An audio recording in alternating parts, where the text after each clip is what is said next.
भारतीय उपमहाद्वीप अनगिनत राजवंशों के धागों से बुनी एक टेपेस्ट्री पांड्य साम्राज्य को अपने सबसे जीवंत रंगों में से एक के रूप में पाता है। एक सहस्राब्दी से अधिक समय तक दक्षिण भारत के विशाल क्षेत्रों पर शासन करते हुए पांड्यों ने इतिहास के इतिहास में अपना नाम दर्ज कराया। वे केवल सम्राट नहीं थे, वे कला के संरक्षक, व्यापार के चैंपियन और अपने धर्म के भक्त अनुयायी थे। उनकी कहानी शक्ति, समृद्धि और अटूट लचीलेपन की एक मनोरम गाथा है। यह वीडियो पांड्य साम्राज्य के मनोरम वृत्तांत में तल्लीन है।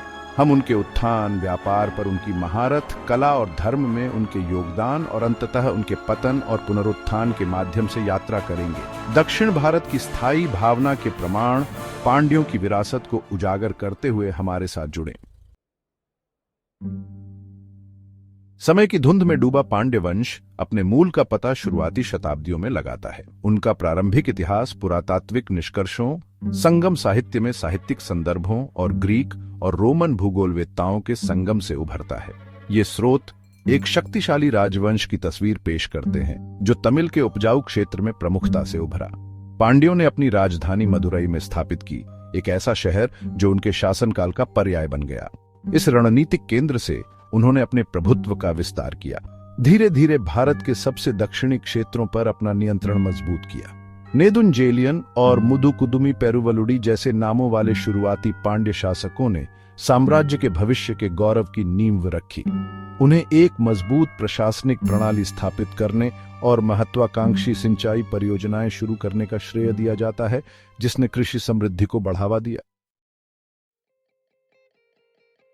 पांड्य केवल भूमि के शासक नहीं थे, वे समुद्र के स्वामी थे। भारतीय प्रायद्वीप के सिरे पर रणनीतिक रूप से स्थित उनके साम्राज्य ने हिंद महासागर को पार करने वाले आकर्षक समुद्री व्यापार मार्गों के एक महत्वपूर्ण हिस्से की कमान संभाली। इस भौगोलिक लाभ ने उन्हें दूर की भूमि और संस्कृतियों से जोड़कर अंतरराष्ट्रीय व्यापार का एक संपन्न नेटवर्क स्थापित करने की अनुमति दी। कोरकाई, कायाल और मुजिरिस के हलचल भरे बंदरगाह माल और विचारों के आदान प्रदान के द्वार बन गए। भारत के मसाले, मोती, कपड़ा और हाथी दांत रोमन साम्राज्य में अत्यधिक मांग वाली वस्तुएं थीं, जबकि सोना, चांदी और घोड़े पांड्य खजाने में प्रवाहित होते थे। इस फलते फूलते व्यापार ने साम्राज्य में अपार धन लाया, इसके विकास को बढ़ावा दिया और पांड्यों को कला और वास्तुकला के संरक्षक बनने में सक्षम बनाया। पांड्य काल में तमिल संस्कृति का उत्कर्ष देखा गया। राजा साहित्य के महान संरक्षक थे और उनके शासन काल में संगम साहित्य का संकलन देखा गया, जो प्राचीन तमिल कविताओं और ग्रंथों का संग्रह है। ये रचनाएं उस समय के सामाजिक, राजनीतिक और सांस्कृतिक जीवन में अमूल्य अंतर्दृष्टि प्रदान करती हैं। पांड्य धर्मनिष्ठ हिंदू थे और उनके शासन काल में भव्य मंदिरों का निर्माण हुआ, जो आज भी उनके वास्तुशिल्प कौशल के प्रमाण के रूप में खड़े हैं।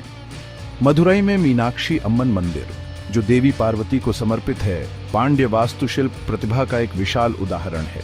इसके ऊंचे गोपुरम, जटिल नक्काशीदार स्तंभ और जीवंत भित्तिचित्र विस्मय और आश्चर्य को प्रेरित करते रहते हैं। अगर आपको यह वीडियो पसंद आए तो कृपया लाइक, शेयर और सब्सक्राइब करें।